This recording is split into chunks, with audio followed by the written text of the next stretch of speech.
ప్రతి ఒక్క మనిషి, ప్రతి ఒక్క కుటుంబము స్కీములు అన్ని ప్రతి ఒక్క మనిషికి ఒక ఆదరణ కలిగిస్తుంది, ప్రతి ఒక్క మనిషికి ఒక ధైర్యము. అరే ఏం జరిగినా మనకి ప్రభుత్వం ఉంది, ప్రభుత్వం చూసుకుంటుంది. ఏమన్నా ఇంట్లో వాళ్ళకి ఏమన్నా ఆరోగ్యం బాగాలేకపోతే ఫోన్ చేస్తే ఒక 10-15 నిమిషాల్లో అంబులెన్స్, హాస్పిటల్కి వెళ్తే నువ్వు డబ్బులు కట్టు అట్లా ఏం లేదు, ఆరోగ్యశ్రీ వల్ల ఉచిత వైద్యము, పిల్లలు చదువుకోవాలంటే ఉచిత విద్య, అన్ని రకాలమైన ధైర్యం ఉండేది వాళ్ళకి. పాపం చదువుకోవాలని చాలా మందికి కోరిక ఉంటుంది, కానీ చదువుకోలేని పరిస్థితి, ఫైనాన్షియలీ అంటే ఆర్థికంగా ఇబ్బందులు, కష్టాలు. సో దానివల్ల ప్రభుత్వము మేలు చేయాలనే తపంతో రాజశేఖర రెడ్డి గారు స్కీమ్స్ పెట్టారు. ఈ విషయంలో కుటుంబం మొత్తము నాకు కూడా సపోర్ట్ చేశారని, మా అత్తమ్మ, తర్వాత భారతీయ అత్తమ్మ అంటే జార్జ్ రెడ్డి గారు భార్య గారు, అండ్ చాలా మంది నేను ఒక్కడనే ఉంటాం కదా, వీళ్ళు కూడా టైమ్లీ ఉంటూ సహాయం చేశారు. షమ్లా ఫోన్ చేసినప్పుడల్లా పిల్లలు బాధపడేవారు, కానీ నచ్చ చెప్పేవాళ్ళము.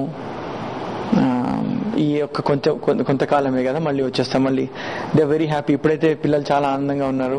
5th 1 or 2 days లో పాదయాత్ర అయిపోతుంది, ఇంటికి వచ్చేస్తుందండి. They very happy. ఎప్పుడు అనుకోలేదండి ఇది, కానీ నడిపించేది మటుకు దేవుడే అండి. మాకు దేవుడి దయ, ప్రజా ఆదరణ మాకు అంటే జగన్ గారి మీద ఉన్న ప్రేమ ఒకటి, రాజశేఖర రెడ్డి గారు మీద ఉన్న ఆదరణ ప్రజలకి. షమ్లా గారికి జగన్ అంటే చాలా ఇష్టం, జగన్ అంటే చాలా ఇష్టము. సో ఆ ప్రేమ, ఆ పట్టుదల, ఈ కుటుంబంలో ఈ పట్టుదల అయితే ఉందండి. మేలు చేయాలి అనుకుంటే ఎవరు అడ్డుపడినా వాళ్ళు ఆగే పరిస్థితి లేదు. వీళ్ళు మేలు చేయాలనుకుంటే చేసి తీరుతారు. వీళ్ళు మేలు చేయాలి అనుకున్నారు, ఇంకా ఏ శక్తి ఆపలేదు. మేలు చేయాలి అనుకున్న ప్రతి వ్యక్తితో పాటు దేవుడు ఉంటాడండి. సో మేము నమ్ముతున్నా దేవుడు ఏ పరిస్థితిలోంచైనా బయటికి తీసుకొని రాగలడు. మనుషులు ఎంతవరకు తీసుకెళ్తారండి, కొంచెం ఇబ్బంది పెట్టేయాలని చూస్తారు. ప్రభుత్వాలు వాళ్ళ పవర్ వాడుకొని ఈ కుటుంబాన్ని ఒక జగన్ గారిని జైల్లో పెట్టి నానా రకములైన విధములైన శోధనలోకి, నానా రకములైన సమస్యలు వాళ్ళు క్రియేట్ చేశారు. కాబట్టి కానీ క్రియేట్ చేసినప్పటికీ దేవుడు మాతో ఉన్నాడు నమ్ముతున్నాము. ఖచ్చితంగా జగన్ గారు బయటకు వస్తారు, ప్రజలకి మేలు చేస్తారు.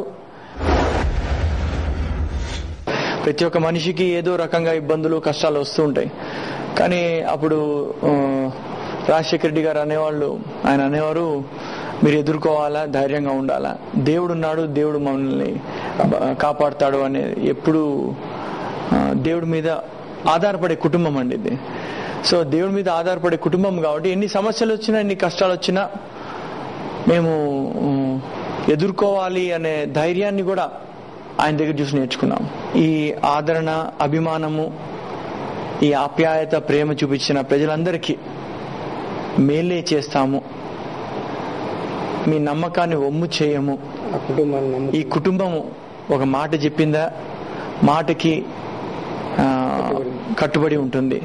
ఎన్ని సమస్యలు వస్తాయి, సమస్యలు రావని కాదు, వచ్చినప్పుడు మేము ఎదుర్కొంటాము, చేతనైనంత మేలు చేస్తాం అనే ధోరణిలో మేము ఈ జగన్ గారి పట్ల నుంచున్నాము.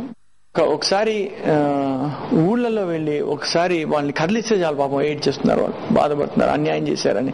అందరికీ తెలుసు అన్యాయం చేశారని.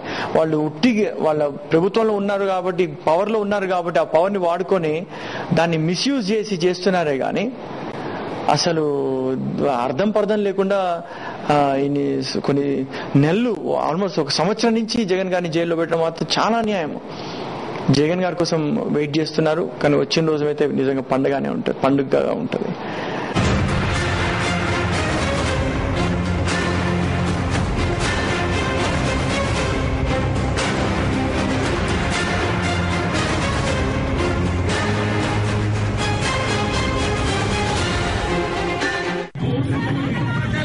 షర్మిలలోని సేవాభావాన్ని దగ్గరుండి గమనించిన మరో కుటుంబ సభ్యురాలు షర్మిల పెద్దమ్మ వైఎస్ భారతిరెడ్డి. అన్న బాధ్యతల్ని అర్థం చేసుకుని వాటిని నెరవేర్చడానికి షర్మిల చూపిన చొరవ చాలా గొప్పదని ఆమె అంటారు.